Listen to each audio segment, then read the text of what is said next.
i7 ગુજરાતનો અવાજ। નમસ્કાર દર્શક મિત્રો, i7 ન્યૂઝ ગુજરાતીની સાથે હું છું આપની સાથે પાયલ બામભણિયા। તો જોઈએ આજના મહત્વના સમાચાર। એક મહિના પહેલા બનાવેલા રોડમાં મસમોટો ભૂવો પડતા એએમસીમાં ચાલતા ભ્રષ્ટાચારની ખુલ્લી પોલ। નોંધનીય છે કે ચોમાસા દરમિયાન શહેરના અનેક વિસ્તારોમાં રસ્તાઓમાં ખાડા પડ્યા છે, જેના કારણે વાહન ચાલકોને ભારે હાલાકીનો સામનો કરવો પડી રહ્યો છે। ઘણીવાર આ ખાડાઓના કારણે જીવલેણ અકસ્માતો પણ સર્જાતા હોય છે।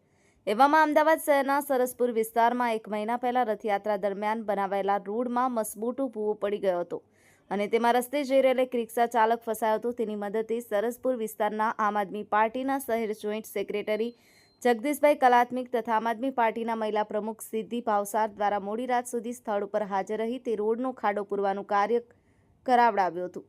લોકો દ્વારા રોડ બનાવવાના કામમાં ભ્રષ્ટાચાર કરાયો હોવાનો આક્ષેપ કરાયો હતો। અમદાવાદ શહેરમાં આવા ભ્રષ્ટાચારથી ભરેલા રોડમાં રાત્રિના સમયે કોઈ રાહદારી પટકાય અને તે વ્યક્તિનો જીવ જાય તો તેના માટે જવાબદાર કોણ? શું એએમસીના અધિકારીઓ ભ્રષ્ટાચારી કોન્ટ્રાક્ટર તેમની મનમાની કરી રહ્યા છે કે શું? હવે જોવાનું એ રહ્યું કે આ રોડ બનાવનાર કોન્ટ્રાક્ટર ઉપર યોગ્ય તપાસ કરી અને કોઈ કાર્યવાહી કરવામાં આવે છે કે પછી તેરી ભી ચૂપ ઓર મેરી ભી ચૂપ નીતિ અપનાવીને કોન્ટ્રાક્ટરને બક્ષી દેવામાં આવશે। સંવાદદાતા રોનક, i7 ન્યૂઝ ગુજરાતી, અમદાવાદ। શું નામ છે આપનું? જગદીશ કલાત્મિક। શું બનાવ બન્યો છે આજે અહીંયા? બનાવમાં એવું છે, અહીંયા અમારા સરસપુર 4 રસ્તા છે, જાગનાથ મહાદેવની બાજુમાં એક મસ્ત મોટો ભૂવો પડ્યો છે। તો અહીંથી એક મારા મિત્ર નીકળ્યા, ચિરાગભાઈ પરમાર, એમને મને કોલ કર્યો 9:45 કોલ કર્યો કે જગદીશભાઈ સરસપુર 4 રસ્તા ઉપર એક મોટો ભૂવો પડ્યો છે અને એક રિક્ષા પણ અંદર ફસાઈ ગઈ છે। તો તાત્કાલિક ધોરણે મારું ઘર નજીકમાં છે, તો હું ફટાફટ વિધિન 5 મિનિટમાં અહીંયા પહોંચી ગયો। અહીંયા આવ્યા પછી મેં અહીંના એએમસી છે મહેન્દ્રભાઈ સોખડિયા, એમને કોલ કર્યો અને બીજા નિલેશભાઈ મકવાણા છે, એ લોકોને કોલ કરીને તાત્કાલિક ધોરણે એએમસીની ટીમ બોલાવી અને 2-3 કલાક જેવું થઈ ગયું છે, છતાં પણ આપણે અહીંયા હાજર છીએ અને આ બધું કામ પૂરું થાય ત્યાં સુધી અમે રાત અહીંયા ભલે રાતના 2 વાગશે તો પણ અહીંયા કામ પૂરું કરીને ઘરે જવાનું છે। ધારાસભ્યને ફોન કર્યો, ધારાસભ્ય હાજર થયા હતા અહીંયા? એકચ્યુઅલી ધારાસભ્યશ્રી અહીંથી નીકળ્યા હતા અને પછી એક જગ્યાએ અમને જવાનું હતું દશામાની આરતી કરવા। દશામાની આરતી પૂરી કરીને અત્યારે આવીને અહીંયા પણ ધારાસભ્ય પણ ઊભા જ છે જોડે। આ રોડ ઉપર પહેલા કોઈ કામકાજ ચાલુ હતું કે ના? કોઈ કામકાજ ચાલુ નહોતું, પણ ટૂંકમાં આ રોડ હમણાં નવો જ બન્યો છે, રથયાત્રાના પહેલાં આ રોડનું બન્યો છે અને આટલું મોટું અહીંયા જે ભૂવો પડ્યો છે એટલે ક્યાંક ને ક્યાંક આ લોકોની ખામી છે ખરી। આપનું નામ શું? સિદ્ધિ ભાવસાર, અમદાવાદ શહેર મહિલા પ્રમુખ, આમ આદમી પાર્ટી। આજનો બનાવ બન્યો એ બાબતે તમે શું કહેવા માંગો?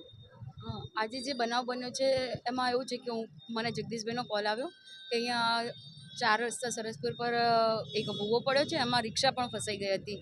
પણ કહેવાય કે જ્યારે હું 10 મિનિટમાં આવી ત્યારે અહીંયા જગદીશભાઈ એએમસી વાળાને બોલાવી દીધા હતા અને એએમસીએ કામ પણ ચાલુ કરી દીધું હતું। એમાં કોઈ વ્યક્તિની ઇજા કે એવું કંઈ? ના, એવી કોઈ જાનહાનિ નથી થઈ। આપણે રિક્ષા બહાર કાઢી દીધી હતી બધા છોકરાઓ ભેગા થઈને। નુકસાનમાં ના, એવું કોઈ નુકસાન નહીં થયું, ખાલી ઉતરી ગઈ હતી, અંદર બહાર કાઢી છે। આ રસ્તા બાબતે તમે શું કહેવા માંગો છો? રસ્તા બાબતે તો હમણાં રથયાત્રા હજુ મહિનો જ થયો છે, રથયાત્રા ગઈ ત્યારે જ આ રોડનું નવું સમારકામ થયું છે, પણ કહેવાય ને કે આ સરકારમાં ભૂવા પડવાનું ચાલુ છે ને ભૂવા પડતા રહેશે આવી રીતે, અને આપણે આવીશું બહાર અને ભૂવા ભરતા રહીશું। કદાચ જો અહીંયા આજે એએમસી ના આવ્યું હોય તો કોઈ આવ્યું ના હોત અહીંયા જોવા તો આમ આદમી પાર્ટી જાતે તબડકા ઉચી નાનો ખાડા પૂરે। આજનો અમારો એ પ્રોગ્રામ હતો જ, જો કોઈ ના આવે તો અમે આ પ્રોગ્રામ ચોક્કસપણે કરે। મિત્રો, સરસપુર 4 રસ્તા જાગનાથ મહાદેવની બાજુમાં એક મસ્ત મોટો ભૂવો પડ્યો છે, આપ જોઈ શકો છો। સરસપુર 4 રસ્તા જાગનાથ મહાદેવની બાજુમાં મેન રોડ ઉપર વચ્ચોવચ્ચ મસ્ત મોટો ભૂવો પડ્યો છે।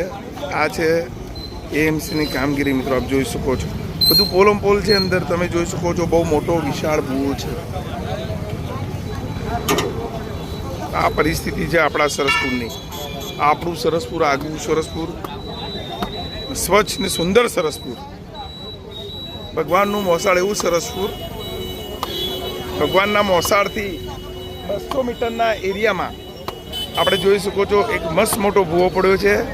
ભગવાન જાગનાથ મહાદેવનું મંદિર બાજુમાં છે, શ્રાવણ મહિનો ચાલે છે, લોકોની અવર જવર પણ વધુ હોય છે, ત્યાં આપણે ભગવાન જગન્નાથજીનું મોસાળ છે। આપ જોઈ શકો છો પરિસ્થિતિ કેટલી વિકટ છે। સરસપુર ચાર રસ્તા મેન 4 રસ્તા ઉપર જ મસ્ત મોટો ભૂવો પડી ગયો છે. આ પરિસ્થિતિ છે સરસ્વતી મિત્રો. જય ભીમ, નમો બુદ્ધાય, જય જય ગરવી ગુજરાત.